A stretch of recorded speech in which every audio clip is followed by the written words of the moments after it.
Bem-vindos a mais um vídeo. Hoje vamos conversar sobre o incrível Aventuras de Tom Sawyer, do Mark Twain. Esse livrinho aqui que é infanto-juvenil, entre aspas, porque ele tem muita coisa mais profunda do que isso pra gente conversar. Estou aqui trajada para falar de literatura americana, que é uma das literaturas que mais me fascinam de todas elas. Então vamos conversar um pouquinho sobre esse livro, para também, muito em breve, trazer uma resenha para cá de Huckleberry Finn, outra grandiosíssima obra, provavelmente a maior obra do Mark Twain, mas que vem depois dessa história aqui. Inclusive, esse livro foi um presente da Renata. Se vocês não seguem a Renata no Instagram ainda, façam o favor de seguir. Tem bastante coisa sobre tradução, tem foto de gatinho, só isso já vale o follow, além de ser uma pessoa muito querida. E ela me deu de presente de aniversário tanto o Tom quanto o Huck. Então nós falaremos sobre os dois aqui. E como eu gosto muito de literatura americana, esses dois livros estão me fascinando, porque eu ainda estou lendo o Huck. E o Tom Sawyer foi uma leitura, assim, muito gostosa de fazer nas férias. Foi um livro, assim, bem leve, mas ao mesmo tempo com as suas críticas sociais, com os seus personagens, que são crianças praticamente, mas que têm uma profundidade muito grande, refletem muito a sua cultura americana também. Basicamente, o Mark Twain, que na verdade se chama Samuel Clemens, era um grande jornalista já. A família dele passou por muita dificuldade, ele trabalhou como jornalista bem cedo, escrevia bastante. Ele nasce em 1835 e falece em 1910, então ele passa exatamente pela transição dos Estados Unidos para a grande nação que se tornou no século XX, né? Porque houve ainda a Guerra Civil lá em 61 a 65 para acabar com a escravidão e unificar realmente os Estados Unidos como nós conhecemos hoje. Então foi um período extremamente conturbado, mas ao mesmo tempo com um crescimento econômico bem pungente, assim, especialmente depois da guerra, mas também com conflitos internos bastante presentes até hoje, especialmente em relação aos negros, né? O tratamento que se tem depois da escravidão, a abolição da escravidão, mas o Sul, que perdeu a guerra, os confederados, acabam tendo um prejuízo econômico muito grande e também, como todo derrotado, sai com muitos prejuízos e muitas questões morais também para lidar, né? E o Mark Twain, embora ele tenha vivido predominantemente depois da guerra, do fim da guerra, ele coloca essas obras antes, ainda na época da escravidão, e mais ou menos ali para o sul dos Estados Unidos, porque toda a história, tanto do Tom quanto do Huck, vão se passar no entorno do rio Mississippi, o segundo maior rio dos Estados Unidos. Então, os Estados Unidos são cortados assim de cima a baixo e de um lado ao outro por dois grandes rios, que é o rio Missouri e o rio Mississippi. E o próprio Mark Twain viveu muito tempo numa cidadezinha chamada Hannibal, que fica entre o Missouri e Illinois, e fica basicamente com a fronteira sendo o próprio rio. Então ele viveu muito tempo perto do rio e as experiências dele vivendo nessa região fizeram parte das suas obras, especialmente dessas aventuras que são vividas pelo Tom e pelo Huck. Bom, vamos focar agora no Tom, então, né? Tom Sawyer, ele aparentemente não tem os pais, porque ele vive com uma tia Polly, e ele vive também com o meio-irmão dele ali junto. E ele é bem aquela criança, assim, imparável, sabe? Que tá sempre fazendo alguma coisa errada, sempre entrando em confusão, mas ao mesmo tempo tem uma bondade no coração que é bastante nítida. Também por parte, assim, da sua criação, né, com a tia, que é uma pessoa religiosa, que leva ele para tal da escola dominical, lá onde ele tem que estudar, aquelas regras bastante puritanas da religião que mais predominou na época lá do início dos Estados Unidos, né? Porque foram os puritanos que colonizaram inicialmente. Houve todo um conflito religioso também na formação dos Estados Unidos. E fica bem nítida essa influência aqui nessa obra, porque ele tem que ir para a igreja todo domingo e tem toda uma rigidez nessa criação, em saber todas as coisas em latim, enfim, tudo isso vai ser narrado pelo Mark Twain também. Mas existe o outro lado, que é a influência dos escravos, a influência dos negros e as várias superstições também que vão surgindo com outras religiões que foram florescendo ali e também florescendo por conta da influência francesa que existe nos Estados Unidos, porque uma grande parte dos Estados Unidos, até a era napoleônica, fazia parte da França, que era chamada, pelo menos, né, de Louisiana. Então, a Louisiana hoje é um estado muito menor do que esse território, eu vou deixar aqui para vocês, mas era um território bem grande que fazia parte da França. Então, a gente tem esses elementos formando ali, especialmente o sul dos Estados Unidos, que são as influências negras, as influências francesas e as influências também inglesas, obviamente, que não poderia deixar de ser. Além disso, tem também a presença indígena, que é especialmente ali mais para o centro dos Estados Unidos, mas essa influência também aparece, inclusive tem um personagem indígena aqui.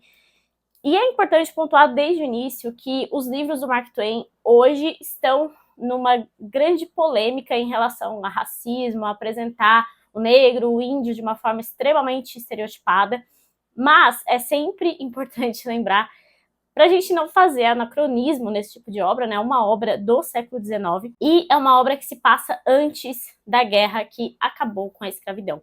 Então é óbvio que uma obra que retrata os Estados Unidos dessa época não vai mostrar uma igualdade entre o branco e o negro e também entre o branco e o indígena. É nítido aqui que existe essa distinção de classe, de raça. Tudo isso está sendo desenvolvido também por fazer parte da cultura daquele país. E o Mark Twain, ele é extremamente satírico. Então você precisa analisar as coisas que ele escreve com um lado bem crítico mesmo, porque esse era o objetivo dele. Ele queria retratar os problemas da sua sociedade de uma forma mais leve, com crianças aqui, né? E ele próprio vai deixar isso bem claro aqui já no prefácio que ele mesmo faz para essa obra aqui, que esse não é um livro só para crianças, não é um livro só para divertimento. Ele diz já que é um livro para adultos e para adultos analisarem também. Então eu sempre acho uma grande burrice você colocar, por exemplo, E o Vento Levou, que também entrou numa super polêmica por conta da escravidão que aparece lá, especialmente por ser um livro e um filme que retrata exatamente o período ali da Guerra Civil Americana. Não tem como retratar de outra forma além daquela que era a realidade deles, né? Então, se você faz o estudo de uma obra literária de uma determinada época, você precisa estudar aquela determinada época para entender quais são os elementos que estão nessa obra aqui, né? Eu quero entrar também num ponto que é bastante importante nas obras do Mark Twain, que é a linguagem que ele utiliza, mas antes de entrar nisso, eu queria falar um pouquinho sobre o enredo em si, né?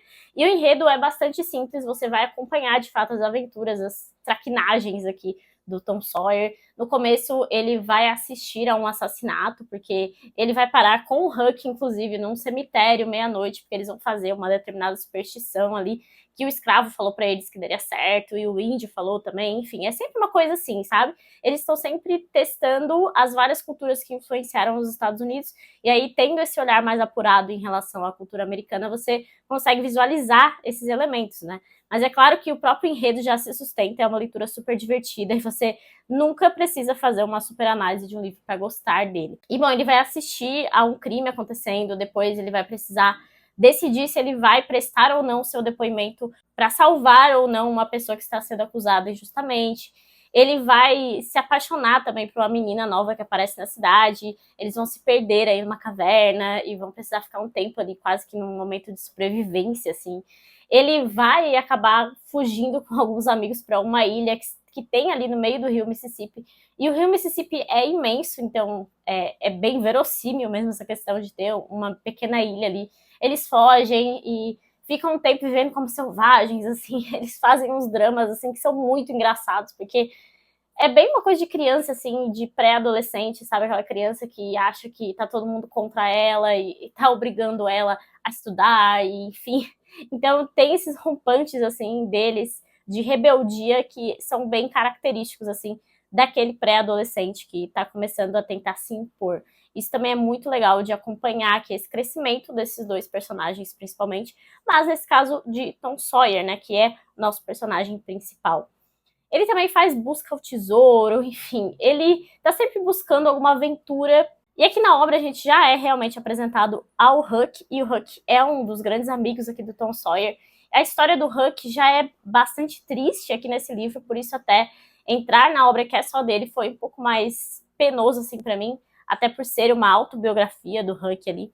O Huck é um menino praticamente sem pais ali, que vive morando na rua, porque o pai dele é um alcoólatra, o pai dele batia nele, enfim, ele tentava ir para a escola de vez em quando, depois ele vai acabar sendo adotado ali, mas ele é uma pessoa bastante sofrida e que ainda assim consegue conceber algumas bondades, ter alguma espécie de moral dentro dele. Isso também é bem interessante de acompanhar. Nas duas obras, e já aqui no Tom também, a gente consegue ver o contraste entre essas duas figuras.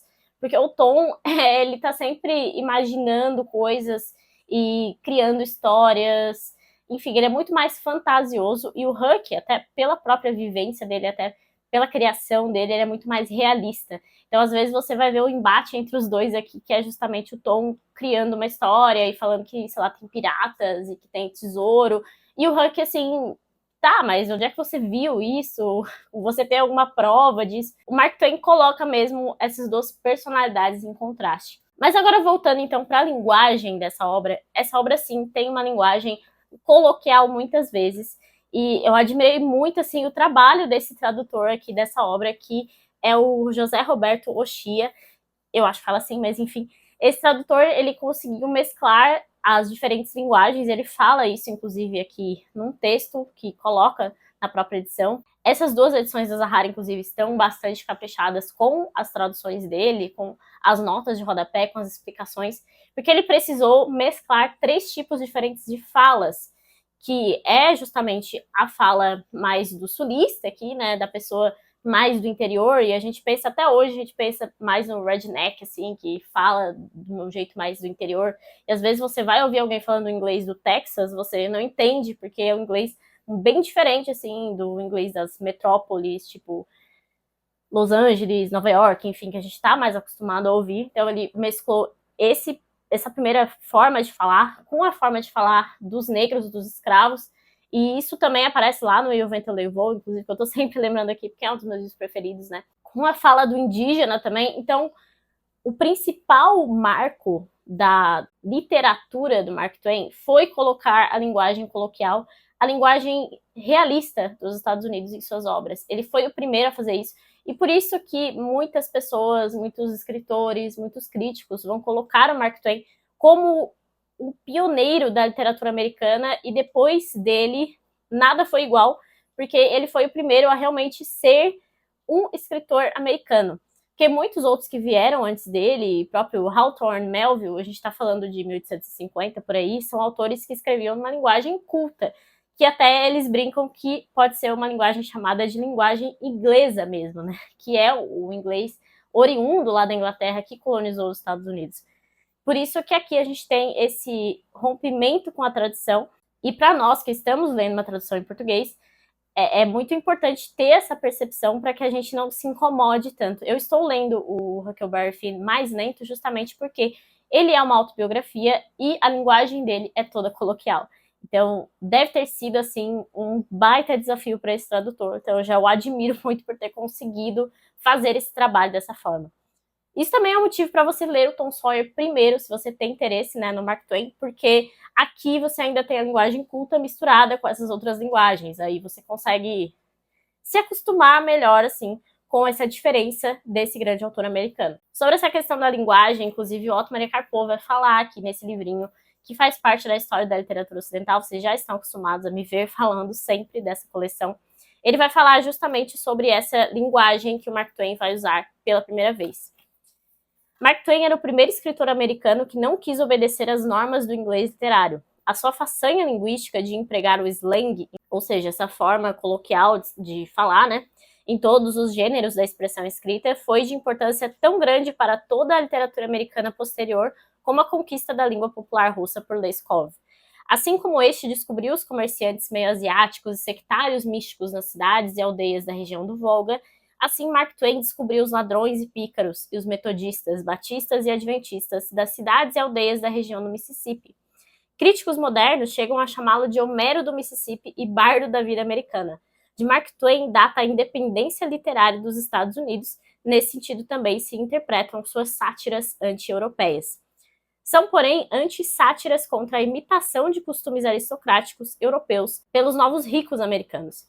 Mark Twain é o anti-Henry James. Achei isso aqui bem interessante, porque o Henry James é conhecido até como um escritor americano que queria ser inglês, né? Ele chega a se naturalizar inglês, se eu não me engano. Mark Twain foi, sem dúvida, um gênio literário sui generis. Era um self-made man, um rei do humorismo, assim como eram reis os do carvão, do petróleo e do trigo daquela época. E não era ele rei só do humorismo popular. Criou a grande reportagem, o livro de viagens e outros gêneros menores, típicos da literatura jornalística nos Estados Unidos. Sobre a interpretação desse livro como apenas um livro para crianças, né? O J.H. Lawrence vai falar aqui nesse livro dos estudos sobre a literatura clássica americana, bem no início, no primeiro capítulo, a primeira frase que ele usa é a seguinte: temos o hábito de pensar nos antiquados clássicos norte-americanos como livros infantis, pura infantilidade nossa. A velha fala literária, ou art speech, norte-americana contém uma qualidade exótica que corresponde ao continente americano e a nenhum outro lugar do mundo. Só que, claro, enquanto insistirmos em ler tais livros como se fossem histórias para crianças, deixaremos de perceber tudo isso. Outra coisa interessante que eu achei num dos meus livros aqui de crítica, que é o A Imaginação Liberal, ensaio sobre a relação entre a literatura e a sociedade, do Lionel Trilling, que sai aqui pela Realizações. Ele vai falar especialmente sobre Huck Finn, e a maioria dos meus livros de crítica falam sobre Huck Finn. Tive que dar uma fuçada mesmo para achar alguma coisa sobre o Tom. Mas ele fala aqui que uma das grandes qualidades da obra do Mark Twain, tanto no Tom Sawyer quanto no Huck Finn, é a verdade que ele coloca aqui nas suas obras, né? Ninguém, como ele bem sabia, valoriza tanto a verdade como um menino. A verdade é o que um menino exige totalmente do mundo dos adultos. Ele é capaz de pensar que todo o mundo adulto conspira para mentir a ele, e é essa crença, de modo algum infundada, que desperta Tom e Huck e todos os meninos para sua sensibilidade moral, sua perene preocupação com a justiça, como o que eles chamam de jogo limpo. Ao mesmo tempo, com frequência, ela os torna mentirosos hábeis e profundos em sua própria defesa, embora não cheguem à mentira suprema dos adultos. Eles não mentem para si próprios. Foi por isso que Mark Twain sentia que era impossível continuar a história de Tom Sawyer além de sua meninice. Na maturidade, ele mentiria exatamente como os outros heróis da literatura, e o leitor passaria a sentir um grande desprezo por ele. Essa coisa da verdade da criança, né, que ela não consegue mentir.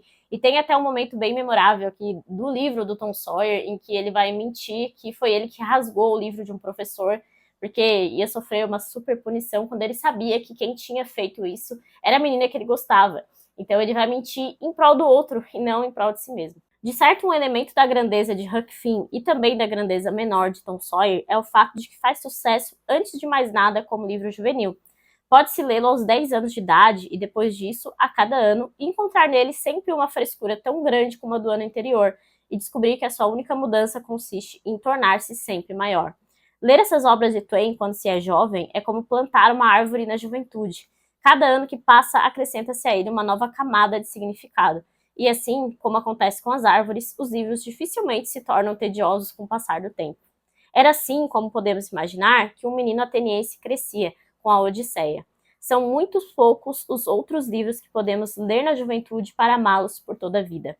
Então, ele sim é um livro para ler na juventude, vai ser um livro divertido para um jovem iniciar na literatura clássica, mas você consegue tirar camadas cada vez mais profundas das obras do Mark Twain conforme vem a sua maturidade, né? E você consegue ver também a falta de maturidade que tem no próprio Tom Sawyer, porque ele é uma criança, ele está agindo como uma criança. Por fim, queria comentar brevemente uma coisa aqui que eu encontrei na História Concisa dos Estados Unidos da América, esse livro dessa coleção que eu costumo usar bastante. E ele fala aqui sobre um livro em específico que o Mark Twain escreveu, que se chama A Era Dourada, uma história atual. E a Era Dourada, que muitos outros críticos e escritores vão usar depois, foi um termo justamente cunhado pelo Mark Twain desse período pós-Guerra Civil, então a partir de 65 até ali por 1900, né, que foi essa era de crescimento acelerado. Então aqui na obra, a autora, que é a Susan Mary Grant, ela vai explicar que além desse crescimento acelerado, especialmente na economia, a gente tem esse surgimento do mito do Sul, porque o Sul ele vai começar a ver o próprio passado de uma forma bastante melancólica, assim, com saudade do tempo em que os brancos e negros viviam juntos, porque, querendo ou não, na escravidão não existia essa secessão que acaba surgindo depois com muitas leis, inclusive, que só vão ser derrubadas lá para as décadas de 60, 70, 80, enfim, né? Essa secessão que acabou surgindo após a guerra também. E isso, inclusive, aparece lá no E o Vento Levou, porque o E o Vento Levou mostra como existiam escravos que eram superiores a outros. Então, alguns escravos ficavam na casa, eles se sentiam mesmo superior aos que trabalhavam no interior, no campo mesmo, porque eles tinham trabalhos mais fáceis, digamos assim. Então, o próprio Mark Twain vai criar esse termo, na Era Dourada, também como uma sátira, como uma ironia, como tudo que ele escrevia. E ele vai fazer parte da Era Dourada antes mesmo de saber que fazia parte, né? Porque, enfim, ele vai falar sobre isso lá em 73 já. Então, essa era tem esses seus problemas que são muito bem ilustrados pelo Mark Twain nas suas obras. Bom, é isso, queria então falar um pouquinho sobre essa obra com esse panorama histórico, já que eu gosto tanto de estudar um pouquinho sobre a literatura americana. Quero trazer ainda mais quando for falar de Huckleberry Finn, porque eu tenho bastante texto sobre ele aqui, e poucos até sobre Tom Sawyer. Mas se você quiser ler essa obra, e se você gostou, assim, da ideia dela, de ser uma obra mais leve, algo mais engraçado para você ler, mas que também tem essas suas profundidades para desbravar depois, né? Porque aqui é a recomendação de começar, sim, por Tom Sawyer, para depois embarcar em Huck Finn. Também você pode esperar a resenha de Huckleberry Finn, né, que trarei aqui pro canal, acredito que ainda nesse mês, ou no máximo no mês que vem, e aí você vê por qual você prefere começar. Essa aqui é a recomendação desse livro maravilhoso, eu gostei muito da experiência. Sempre gosto de estudar sobre esses períodos, sobre a literatura americana, sobre a expansão dos Estados Unidos também, e a formação histórica, a formação cultural desse país. Essa aqui, essa obra maravilhosa para começar muito bem o ano de 2024. É isso, espero que vocês tenham gostado aqui do vídeo. Se vocês gostaram, deixe uma curtida, deixe seus comentários, lembre-se de se inscrever no canal, que isso me ajuda bastante, e até o próximo vídeo.